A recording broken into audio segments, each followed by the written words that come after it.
இல்ல எனக்கு புரியல. எனக்கு ஸ்டாட்டிஸ்டிக்ஸ் தெரியலன்னு தான் சொல்லணும். 5.5 கோடி மக்கள்ல ஓட்டு உரிமை இருக்கிற 5 கோடி மக்கள்ல நீங்க சொல்ற பெர்சன்டேஜ் மக்கள் எவ்வளவு பெர்சன்ட் ரொம்ப ஜென்சி கிட்ஸ் வந்துட்டு ரொம்ப கம்மி தான். சொல்லுங்க எவ்வளவு ரொம்பங்கறீங்களே எவ்வளவு 20% தான் ஜென்சி கிட்ஸ் இருக்காங்க அப்படின்ற மாதிரி ஏதோ சொல்லிருந்தாங்கன்னு நினைக்கிறேன். ஏமா புது வாட்காலர் மொத்தமாவே 26 லட்சம் தாங்கம்மா.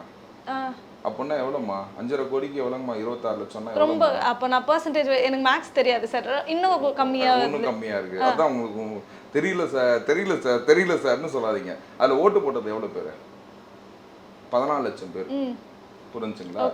Because you should know the statistics before questioning all these things. So இந்த 14 லட்சம் பேரை பார்த்து 5.5 கோடி மக்கள் ஓட்டு வங்கி வச்சிருக்க மக்கள் பயப்படுறாங்கன்னு நீங்க சொல்றீங்களா? கண்டிப்பா இல்ல. நான் என்ன கேக்குறேன் 14 லட்சமும் விஜய்க்கு தான் போட்டாங்கன்னு வச்சுக்கோங்க. இவங்க வந்து 14 லட்சம் பேரை பார்த்து இவங்க பண்றது வந்து ஏங்க உண்மையிலே நான் சொல்றேங்க. இங்க வந்து இப்ப காலேஜ்ல எலெக்ஷன் நடத்துறது இல்ல. புரிஞ்சுங்களா? அரசியல்னா என்னன்னே தெரியல. ஆக்சுவலா வந்து காலேஜ்ல எலெக்ஷன் நடத்துறது என்ன காரணம்னு கேட்டீங்கன்னா அதுதான் பக்குவப்படுத்துறது.